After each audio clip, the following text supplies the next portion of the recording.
इब्राहीम की परीक्षा।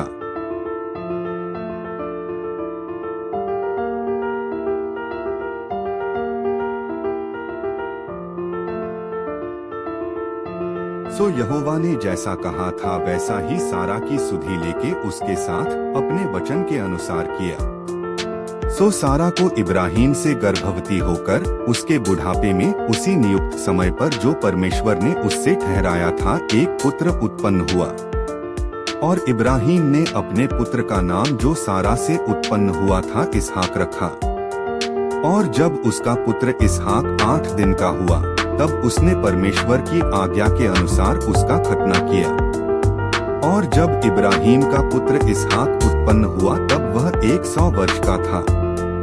और सारा ने कहा, परमेश्वर ने मुझे प्रफुल्लित कर दिया है, इसलिए सब सुनने वाले भी मेरे साथ प्रफुल्लित होंगे।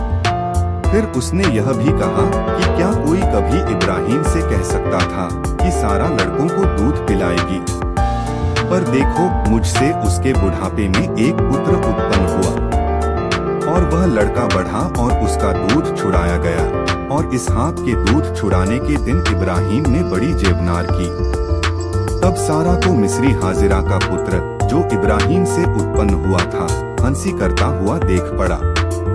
सो इस कारण उसने इब्राहीम से कहा, इस दासी को पुत्र सहित बरबस निकाल दे, क्योंकि इस दासी का पुत्र मेरे पुत्र इसहाक के साथ भागी न होगा। यह बात इब्राहीम को अपने पुत्र के कारण बुरी लगी।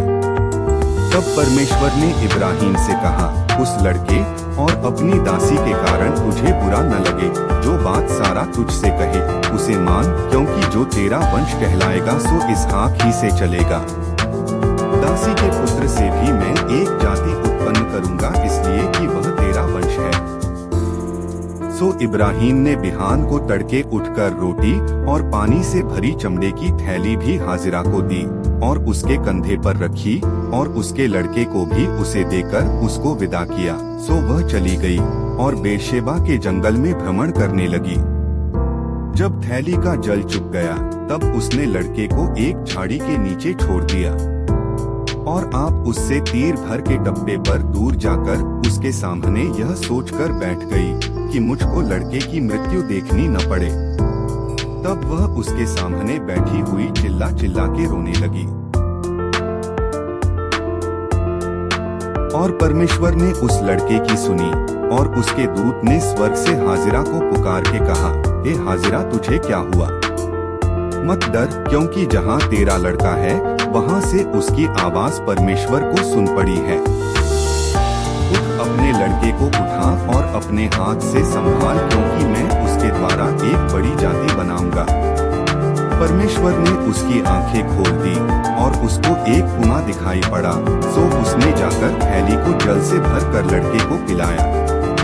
और परमेश्वर उस लड़के के साथ रहा।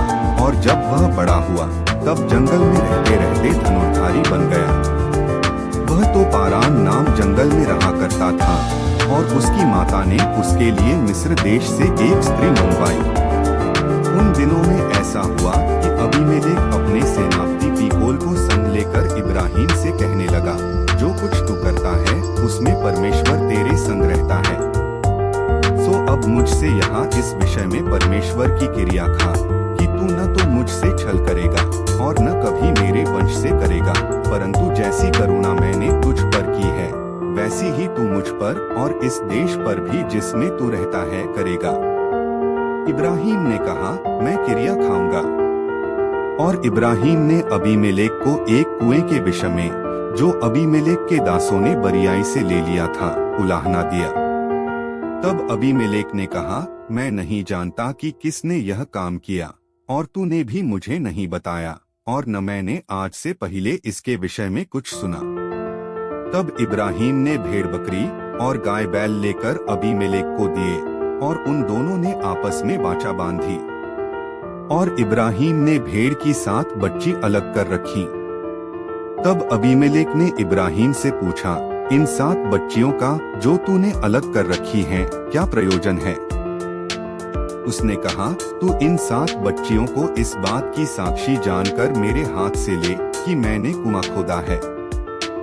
उन दोनों ने जो उस स्थान में आपस में किरिया खाई इसी कारण उसका नाम बेर्शेबा पड़ा।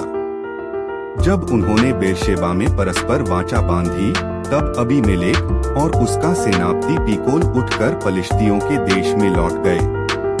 और इब्राहिम ने बेर्शेबा में झाऊ का एक वृक्ष लगाया और वहाँ यहोवा जो सनातन ईश्वर है उससे प्रार्थना की। और इब्राहिम पलिश्तियों के देश में बहुत दिनों तक परदेशी होकर रहा।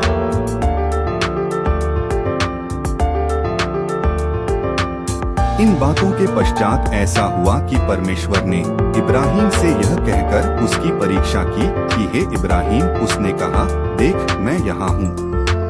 उसने कहा, अपने पुत्र को अर्थात अपने एकलौते पुत्र इसहाक को जिससे तू प्रेम रखता है संग लेकर मोरियाह देश में चला जा और वहाँ उसको एक पहाड़ के ऊपर जो मैं तुझे बताऊंगा होमबलि करके चढ़ा। सो इब्राहिम बिहान को तड़के उठा और अपने गधे पर काठी कसकर अपने 2 सेवक और अपने पुत्र इसहाक को संग लिया और होमबलि के लिए लकड़ी चीर ली। तब कूच करके उस स्थान की ओर चला जिसकी चर्चा परमेश्वर ने उससे की थी। तीसरे दिन इब्राहिम ने आंखें उठाकर उस स्थान को दूर से देखा और उसने अपने सेवकों से कहा, गधे के पास यहीं ठहरे रहो, यह लड़का और मैं वहां तक जाकर और दंडवत करके फिर तुम्हारे पास लौट आऊंगा। सो इब्राहिम ने होमबलि की लकड़ी ले अपने पुत्र इसहाक पर ला दी और आग और छुरी को अपने हाथ में लिया और वे दोनों एक साथ चल पड़े। इसहाक ने अपने पिता इब्राहिम से कहा, हे मेरे पिता। उसने कहा, हे मेरे पुत्र, क्या बात है? उसने कहा, देख आग और लकड़ी तो हैं, पर होमबलि के लिए भेड़ कहाँ है? इब्राहिम ने कहा, हे मेरे पुत्र, परमेश्वर होमबलि की भेड़ का उपाय आप ही करेगा।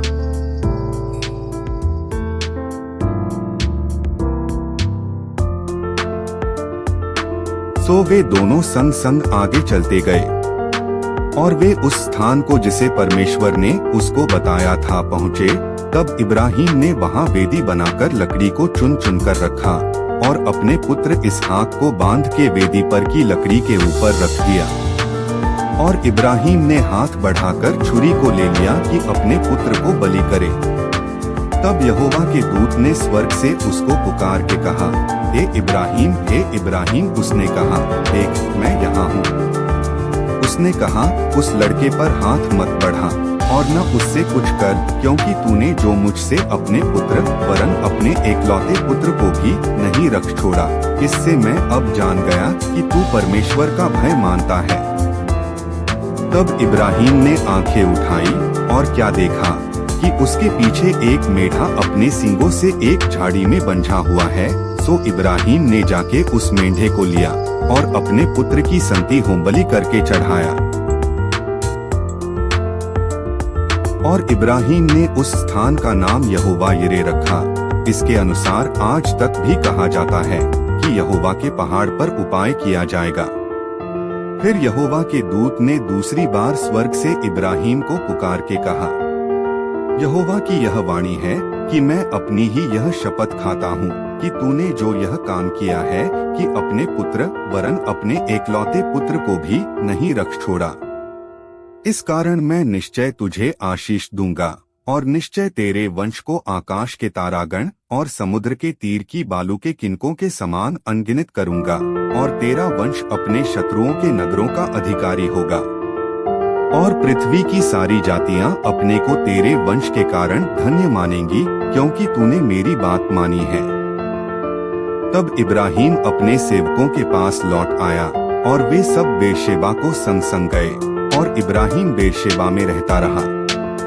इन बातों के पश्चात ऐसा हुआ कि इब्राहिम को यह संदेश मिला कि मिल्का के तेरे भाई नाहोर से संतान उत्पन्न हुए हैं। मिल्का के पुत्र तो ये हुए, अर्थात उसका जेठा ऊस और ऊस का भाई बूज और कमूएल जो अराम का पिता हुआ। फिर केसेद, हजो, पिल्दाश, यिदलाप और बतूएल। इन आठों को मिल्का इब्राहिम के भाई नाहोर के जन्माए जनी। और बतूएल ने